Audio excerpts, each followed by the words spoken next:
Today is Friday, August the 18th, 2023. Welcome to episode 57 of Rural Reliance with Canny Couple. I'm Julia.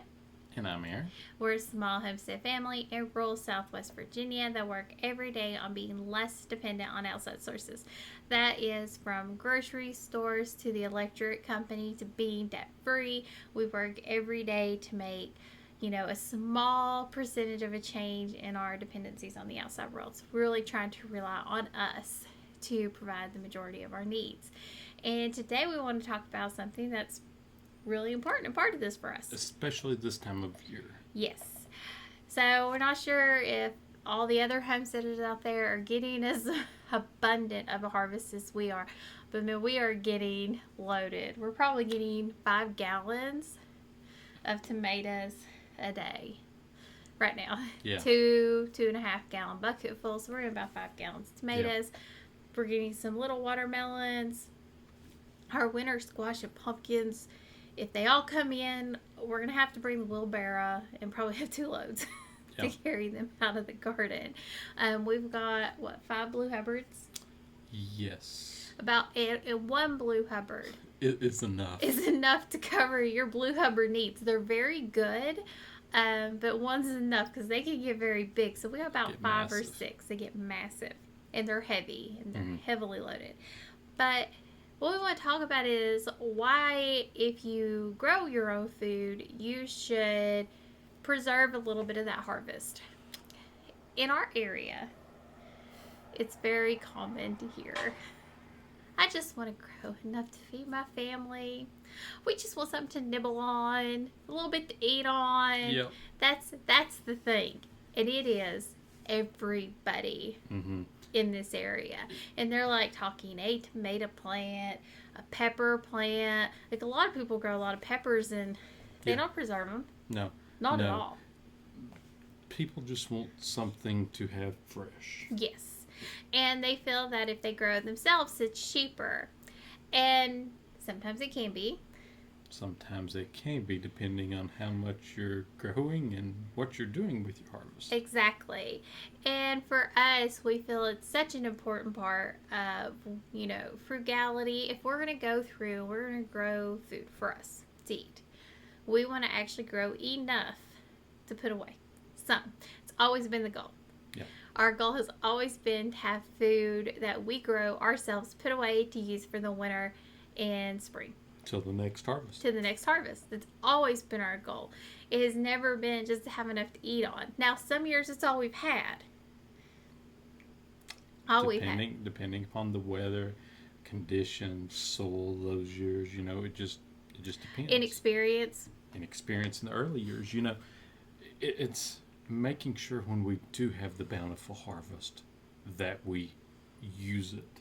Yes. And, a lot of people look at this as a hobby, and it's a great hobby to have. I don't really consider it a hobby. We look at it more like a lifestyle choice to really grow and learn and have that food source on hand, the food we like to eat, because a lot of this food we can't source locally. Right. Especially, or winter squash. The price of winter squash is always outrageous. It is insane. It is insane. And pumpkins, everybody... You don't see as many eaten pumpkins as you see decoration pumpkins. Yes, and even the decoration pumpkins are expensive. So, providing the type of food that we want and... We enjoy, yeah. And we enjoy it year-round. I can eat pumpkin chocolate chip cookies all year round, because they're just so good. Pumpkin muffins. Pumpkin pie is actually in every holiday dessert for us. Yes. Every holiday. And that might seem really weird because most people think it's just a Thanksgiving dessert. But I make a mean pumpkin pie. And we want it all year round. So for us, it doesn't make sense to grow it for one season. It makes sense for us to grow it for a year, but also to look at it from a prepping standpoint. What if we don't have a good harvest? Right. Or what if the grocery store cost of pumpkins like $7 or $8 because it's been a bad harvest everywhere, or the cost of food has increased that much?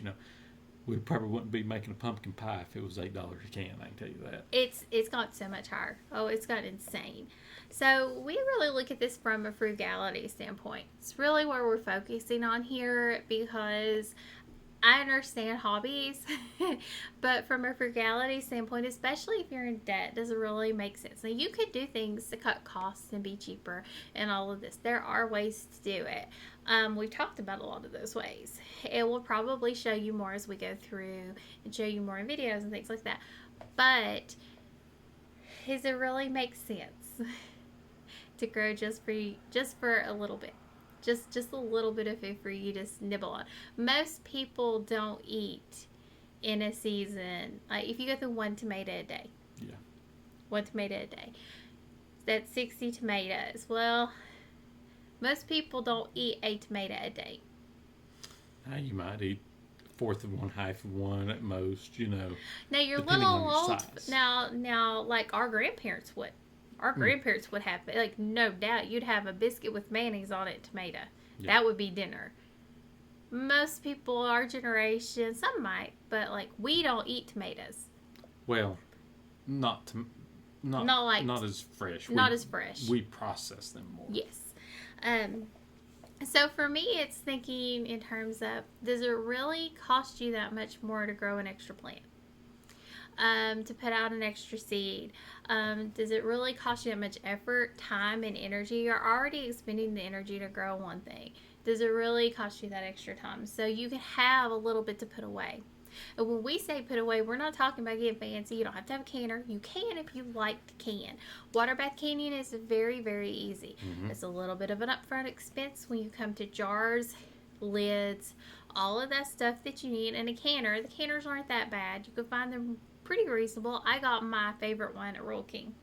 And guess what?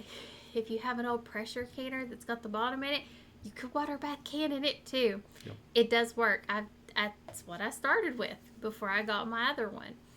So you do have options out there, but you could look at dehydrating, freezing, fermentation, pickling. There's so many options. I would say freezing's the easiest, quickest, yes, straight up for just about everything. And then probably fermentation is... Fermentation is as well. You just have to know the science. Right. And it's not for everybody because of the flavor. I don't like it. I don't like it. At all. I don't like it. It's sour and salty, and it's not like it is an acquired taste. I've got to try it with beets and cabbage, but even then, like, I love beets, but I'm still not digging this fermentation, and I know I need to because it's so good for you, but it's a taste. It is a taste that I cannot get past. I know a lot of people love it, but my taste buds can't get past it. It's because she likes everything plain. I do. And Aaron really pointed out a good point here too. Cost of actually growing the food. Yeah, I mean, so let's think about putting your garden out. Okay, let's say you put out buy 10 tomato plants. What did you pay per one? Did you get those, off a local farmer cheap, or did you buy them at a box store, and pay a lot? Most people in this area will go to a box store. Exactly. So the cost of that, plus your time and energy that you're maintaining the gardening, your fertilizer, compost, anything like that, you're raising the cost up of the tomatoes, which it might not be cost effective. If you're only growing for a season. Yes. So you need to look at that as well. Now, if you have like a raised bed system, you've got your upfront costs for that. If you don't have that set up. So it's another thing to think about. Do you have to do deer proofing, animal proofing, anything of that nature? It's just really look at what you're doing and really think, does this make sense? Look at the price, because it might really be cheaper if you're only going to grow for a season to go to your local farmer's market. Yeah, I mean, by the time you put all that into a couple of tomatoes, your farmer's market is probably, the same price or a little bit less than that you've put into a tomato. Look at like the cost, what kind of fertilizer you're using. Are you Yep. using organic? Organic tends to go on the pricier side versus some of the others. A lot of people don't want to use the other fertilizers, and we get it. We tend to stick with organic as well for most things. For all things, really. We don't really. Yeah, we use more natural types We of try to things. avoid that as much as possible. Just fertilize when needed, but just something to think about. It is expensive, and the prices can add up. And- if you're seed starting, Yeah, the cost of your seed starting methods. the electricity, yeah. the soil, all of that. Yeah, especially if you're buying the seed starting mix, it's always a little bit more expensive because they know you're going to buy it. Absolutely. And then something else to think about is if you have bugs or something on your plants, are you buying something, Seven dust, diatomaceous earth. something like that to use on? We don't use that. We try to avoid all things. If we do have to use something, it's diatomaceous earth usually for potatoes. Yeah. But we've actually been pretty lucky this year. We've not had to use any. No, None. we haven't used anything for bugs. We've had some. Yeah. We have some bug damage, but we're more or less just kind of letting nature take its course because we are getting what we need. Right. So you've got to look at your costs. You've got to price it out. I mean, really price it out. And don't just price, if you've already got your setup, great. Take that aside. You've already paid for it. But take a look at everything else because you still have to amend your soil. If you have a raised bed, you have to amend that soil. It needs nutrients because it gets stripped. You don't have the ground, the earth to provide those nutrients back into the soil. So price out your costs. If you can do free mulching, things like that from leaf mulch, that is absolutely the way to go. It's a great method. Great method. But a lot of people don't do that. Right. They really don't. Some people do, but most people do not. So you need to price out your amendments. You need to price out your fertilizers. You need to price out your plants if you are buying them. I do know, like right now, we've seen a lot of people talk about how expensive buying plants are. Yeah. How expensive buying these things are. There was one video we watched. There were tomato plants at a thrift store, and they were like $15 $15 to $20 for little bitty tomato plants. It was insane. I would say that video, another one kind of showed where they looked at how many plants were in a pot. If you are going to go that route, do kind of count your plants. See if you could find a good ones that have multiple in the pot. So you basically get one Free. Yeah. Yeah. Buy one, get one. And also look for sales, but is it still cost effective? There's still a lot of work you have to do, a lot of maintenance, a lot of care. So just kind of make sure you're checking that. But for me, if you're going to go through all that trouble, you're going to go through that process, double your plants to have a few to put away. Or like most people will do like one zucchini plant or two zucchini plants. They don't really look at it as in terms of, oh wait, I might not get zucchini next year. Yeah, and that's one that sometimes is harder to get depending on the temperatures and the rain season, And if you look at those at the grocery store most of the time, I haven't seen any recently, but they used to be more 99 cents a pound. Mm-hmm. Now they're more $1.29, $1.49 a pound, So, yeah, I mean, you're going to save money, by growing your own there usually anyway. Produce some extra. Have those for the off season, put up for some. muffins, cakes, anything like that. So easy to put them away. And we tried coleslaw, if you haven't heard us say before, with zucchini, which is, I mean, you could barely tell the difference between using cabbage and zucchini. It was crazy. So, I mean, there's multiple ways to use your food, You don't have to stick with the traditional ways. Right. So it doesn't hurt to grow a little extra. And you're saving the cost because you're not buying anything at the grocery store. You're using what you have. So, economy, food supply. Yeah. So, we don't know where everything's going still. We have no idea. We have no idea. We do know the cost of food keeps going up. Yes, everything that you read, the thing that keeps increasing compared to other things is your food. And you see it. So why not, produce some more to cut back on your cost? Exactly. You've already put in the initial upfront cost. Yeah. So you've already spent the money.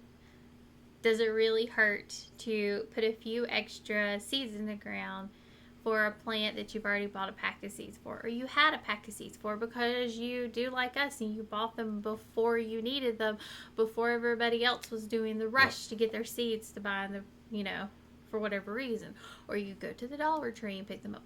We've not had a lot of success with those seeds personally. I know a lot of people do. We do not. Yeah. They don't work well for us.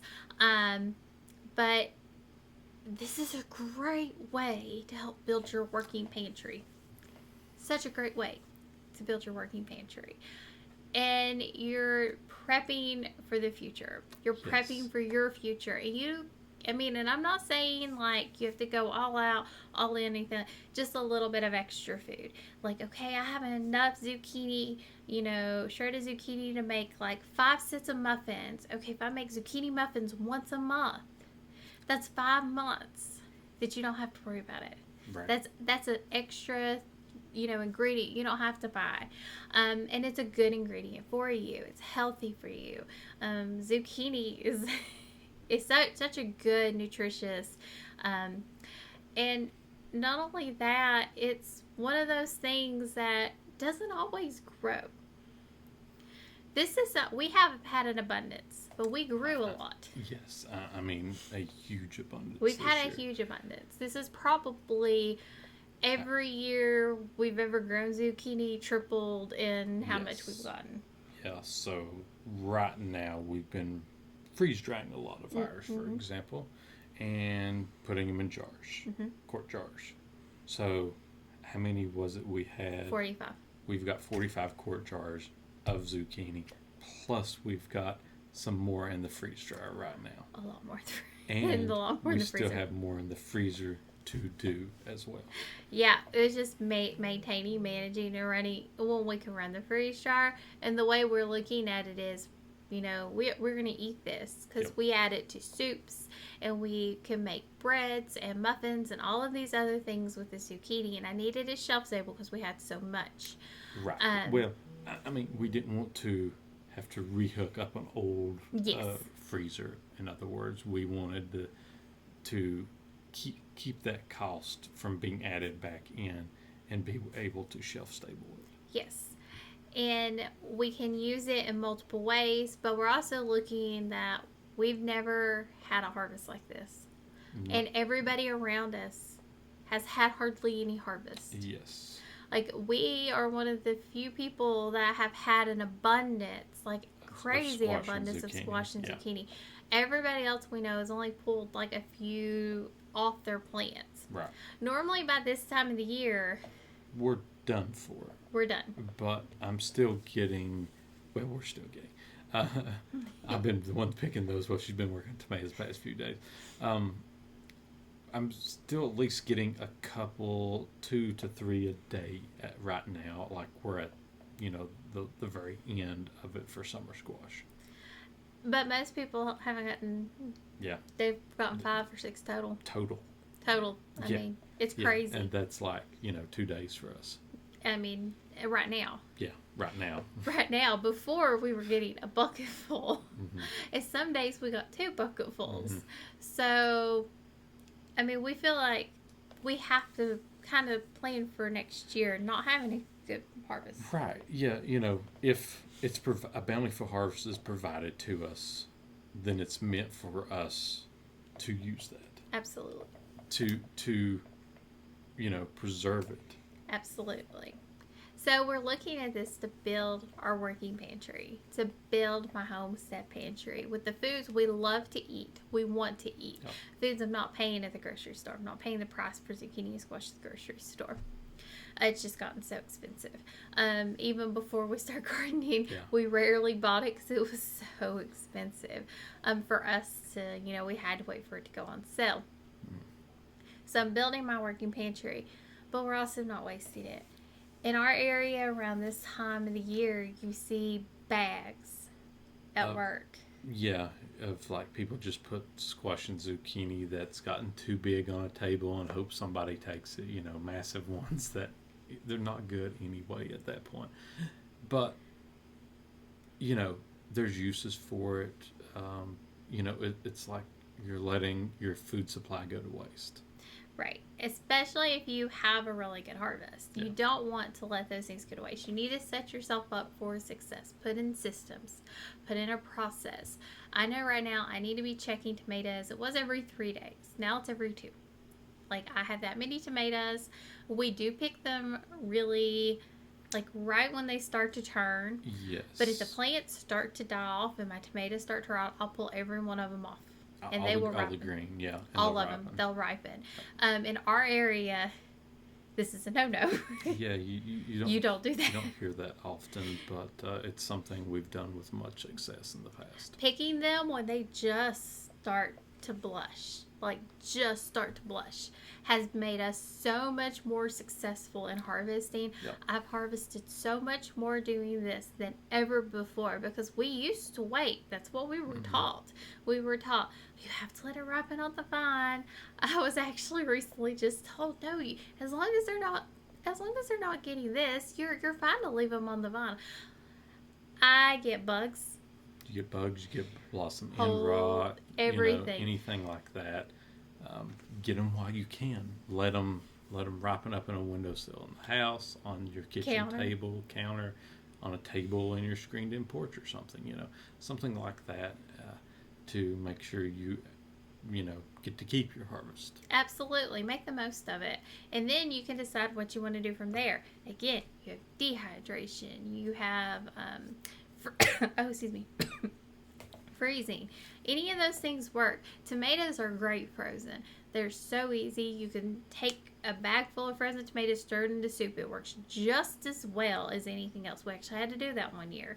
I wasn't able to can them, so we froze them. We had already bought them, and there was no difference. They just took up room in the freezer. Right. They are a little unwieldy in the freezer, I won't lie, because of what they are, the nature of the actual of the tomato, but it works and you get to preserve that food. I wasn't able to can that year, but I still got to put away. I still used it. I still preserved the food that I needed to preserve. So it's all about perspective here. It really is. Our perspective here is, if you're going to grow it, try to grow a little bit more. And preserve it because cost, because of prepping, because of possible food shortages, anything like that we don't know what's coming. If it's provided to us now, take the time and effort and preserve it. And there's easy ways to do it. So you can look, and if you're freezing, you can cut so many corners compared to other things. And a lot of times you'll watch this one video or see this one thing where it's going to tell you this really complicated way you have to do something. You don't have to do it that way every time. You don't. No. Sometimes you do. Sometimes you're going to need to take the extra steps. But look, when I do potatoes, we freeze them. We freeze all of our potatoes. They just do better. They're like the one vegetable that would go into my freezer every single time. But I've learned to cut corners because I don't blanch potatoes. I just bake them all. Yep. All of them. All of them go into the oven. Every single one that we do. If I'm going to make hash browns, I'm going to make home fries for breakfast potatoes. We're going to make French fries. We're going to do potatoes to put in. Well, the ones that I do for breakfast potatoes, I'll use them for potato soup. I'll use them for Aaron's potato salad. All of it's the same, and they all go into the oven. And you cannot tell that I did not blanch those potatoes. They don't turn brown. They get par cooked. The ones that I do for hash browns, I cook all the way. Yeah. And it just works. And it saves me so much time, effort, and energy compared to doing it the other way. I've done it both. I will never go back. And you just kind of have to learn where you need to cut corners, what changes you can make that work well for you to preserve that food. But it's all about building that working pantry. That working pantry here is so important on your homestead. Yeah. I mean, it's it's what keeps you going, and when bad times hit, you can rely on it. A few weeks worth of food. Even if you have to eat zucchini muffins for 4 weeks, you can add anything to them to change them. You can add jellies, jams, fruit that you had frozen because you have fruit trees. If you have a fruit tree, please put some of that fruit away. Yes. Please don't let that go to waste. Don't let all the animals have it all. Don't let all the animals have it all. We're telling you from experience. We've done it. Yeah.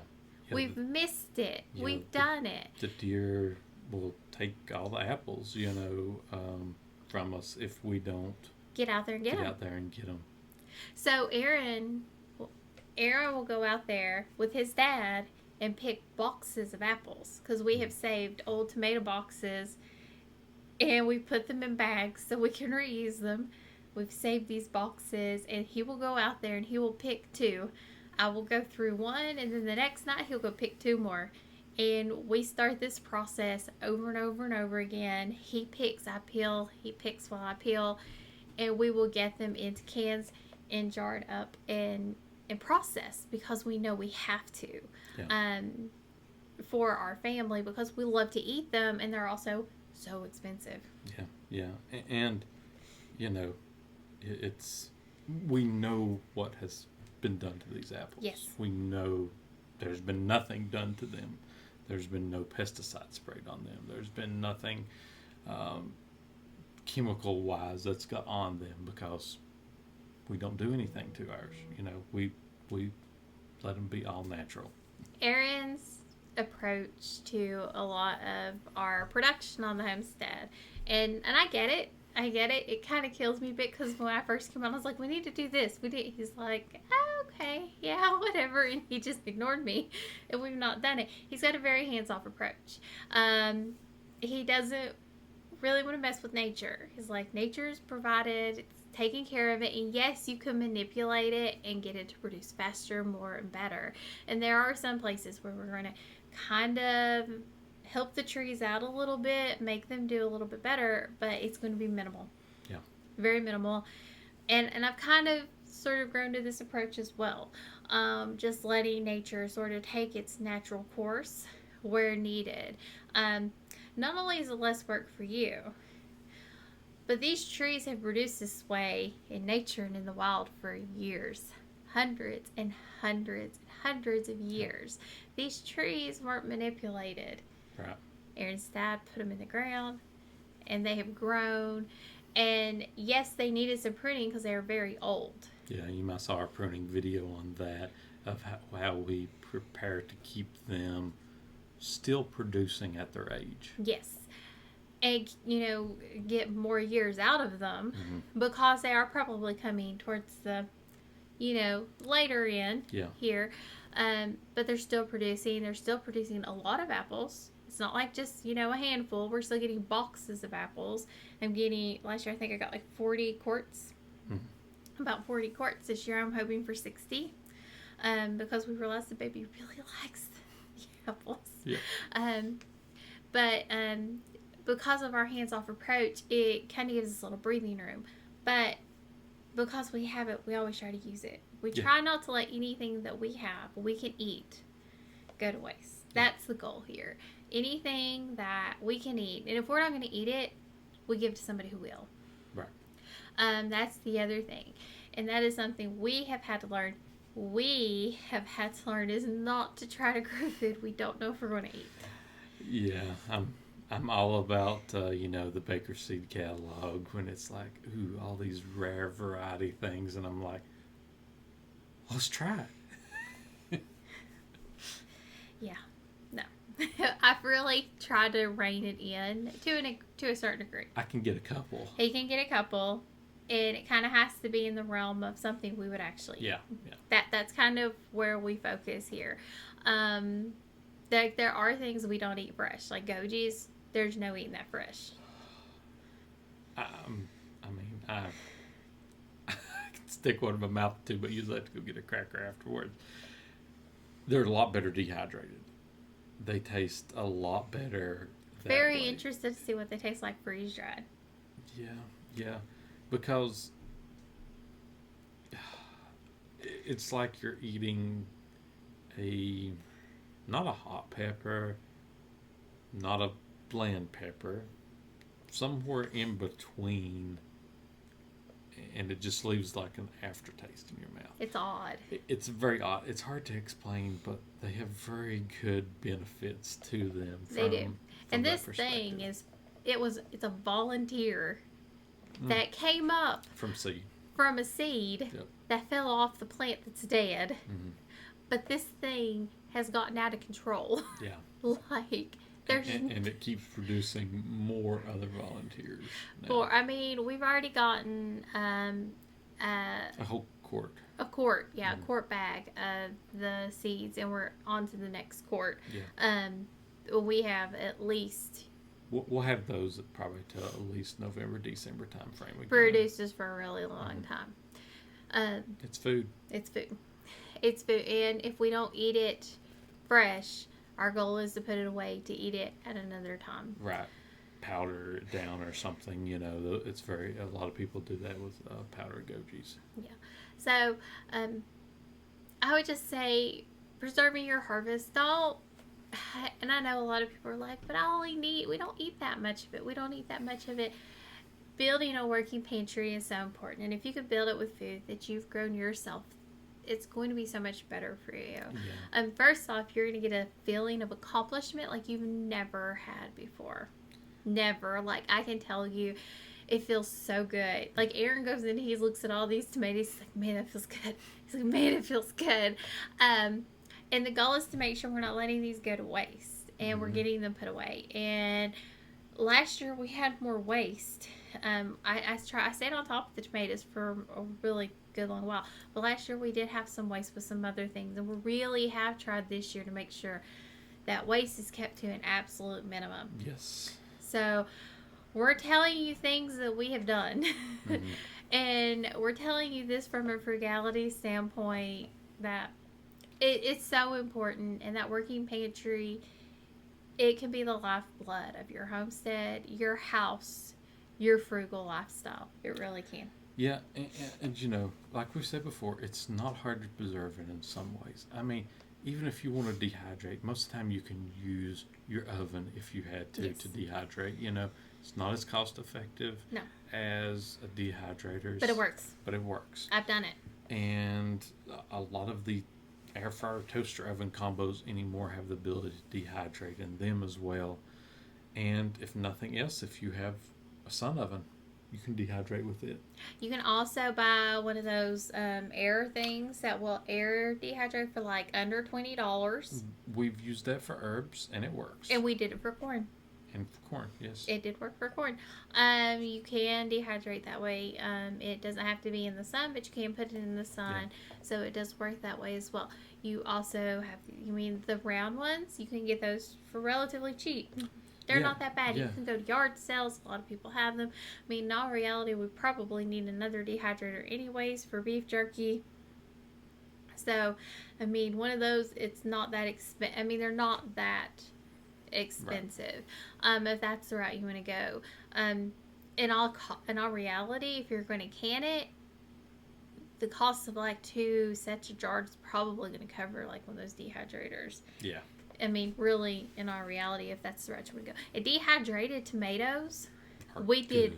Oh, man, Aaron loved them. Yeah, they taste amazing. They, especially little tomatoes, like all I did was like start them and laid them out. And he was eating them like candy because they got so sweet. They do take a bit of time. Like for us this year, we don't know if we're canning or if we're going to be freeze drying. I'll probably freeze dry some to see how long they take. But we don't know if we're going to be canning or just sticking with the freeze dryer because we do have canned tomatoes still from last year. Because we didn't get to use a lot with the house remodel. Normally we would be on the verge of almost out of tomatoes because that is something we use heavily. Yeah, all year round. Usually go through, if not every week, every other week. We open up a can at minimum every other week. Typically go through about 4 to 5 jars a month. Yeah. Sometimes it could be more depending on what I'm making. Right. It could be 6 jars a week if I'm making tomato soup or something like that. But it works out really well for us. And like last year was the first year we didn't have to buy tomatoes. And I can tell you, for me, that was amazing. And this year, we're not going to have to buy tomatoes. No, I mean, we've got enough stored back, and now with all the aromas that we've been getting in, we're going to have some sort of tomato production to put back. And, by the time you start filling up these large bowls full of them, it's a lot more than you think it is. It is. And even though the aromas are smaller, I have to tell you, as somebody who preserves food, I like them better. I do. Personally, there's no waste at all. That's the other thing to look at here. What are you growing? Are you growing things that will go to waste? That's a different way to look at it. That's a good one. Because I tried the aromas because of Tag and B. On Life Done Free. Tried them because I saw hers. I was like, wow, that's a lot of tomatoes. I really think I want to try those. And we looked up the Buffalo Seed Company. We looked up where they were located. They're kind of in the same zone as us. Mm-hmm. And it just worked out really, really well. And then I got them, and they grew really well. They grew really fast. The plants did really well. I'd say we probably still have 1,000 tomatoes on these vines. And the vines are dying. Yeah. Because we have blight. But the tomatoes, you could not tell. And we've had very few that we've had to throw away. Yeah. Even with the Heinz last year, and the Heinz were ones we really liked, and we grew some more this year. Mm-hmm. We still had more waste than what we were having with these Romas. I still had to cut out more out of the Heinz. The Romas, I just have to chop out the top to get the core out. That's it. That's all I have to do. They're easier to clean. They're easier to just manage in general. They are so easy to deal with. I am very pleasantly surprised. My only thing is they weren't blight resistant for me. Right. And we had the right conditions for blight. So we're still going to stick with aroma because of how well they did for us. And even though they're smaller, it worked. What did they taste like? I don't eat tomatoes fresh. They tasted really good. It's been a few days since I made it, so I think you said it was like a meteor tomato. Yeah, that's the way I described it, wasn't it? So it was really sweet, like the small tomatoes that you can get, but it's very meaty. It's not got a lot of seeds in it. So I don't have as much waste. That's kind of one of the things we've really looked at. We've looked at plants that have more bulk to them, like the blue Hubbards that we mentioned earlier in the video. You only need 1 or 2. Yeah, I mean, now the germination on them are always not spotty. As good, but for this year we had great germination. One of these can be anywhere, 20 to 100 pounds. Ours aren't going to be that big. Hopefully. I don't know. You didn't look at that one today. Hopefully. The bananas are another one. The taste is okay on the bananas. They're wetter than I like my squashes to be. But I'm hoping when I freeze dry and it pulls out a lot of that moisture, I can mix it with sweet potatoes. Because winter squash and sweet potatoes make the best mashed sweet potatoes. Doesn't matter which one you put into them, but you can mix them together. They taste so good. I'm hoping that I can mix it with a sweet potato blend, and it will kind of help with that texture and taste a bit. And kind of that meatiness from the sweet potato will kind of help with the banana. But they're so big, and you only need a few. Like that banana we got last year, it was huge. And we had like 3. And that's all you need. Mm-hmm. That's all you need. You don't need as many. Especially if you're preserving the food. Now, you're not going to eat it all at once. Because it's so big. You're not going to eat a blue Hubbard for one meal. There's just no way. Unless it's all you're eating all week long. Can be 3 to 4 times the size of a butternut squash. Mm. And we'll eat one butternut squash for like a week of meals. Right. I mean, it's so much. And that's not even including all the other stuff that was growing, because we looked at it from, especially with the squash, what's the longevity? How long can it stay before I have to process it? How long does it work? So we looked at everything from that standpoint when we started this whole process this year. Yeah, it's something we always take into consideration in case it gets busy, you know. Like it is. How long it stores, how long it keeps, you know, to know that we have time when it's ready for us to process it. I mean, just a different way to think about it. Yeah. If that's a concern and you're only growing enough to dibble on, it's something to think about. Yeah, so what are some of your final thoughts? I think you need to look at it from a frugality standpoint, not just from a lifestyle standpoint of, oh, I want to have a few things to eat. You need to really break down those costs and actually look at them and see how cost effective it is. Because if you're only growing enough just to eat on, you could really save a lot of money just by going to a local farmer's market, or, you know, sourcing it out somewhere else, because it can get really expensive. If you're going to do it, I would always say grow a little bit extra to put away. That working pantry is so important. And the little bit more you could build it every day, because you're going to eat this food. You're not just putting this food in for any day. If I don't have squash next year, I'm going to eat that squash next year that we're putting away. But that squash will always be in constant rotation. That's the goal. I'm building enough of a pantry that I have constant rotation throughout my pantry, and I don't have to go buy the food. And I have the food that I've produced myself. I know where it came from. I know what was on it. I know what was done to it. And that's my working pantry. And I can take care of my family and feel secure in my knowledge that I can take care of my family. Yeah. Yeah. You? Look at the way the economy is going. Look at the way that food prices are going.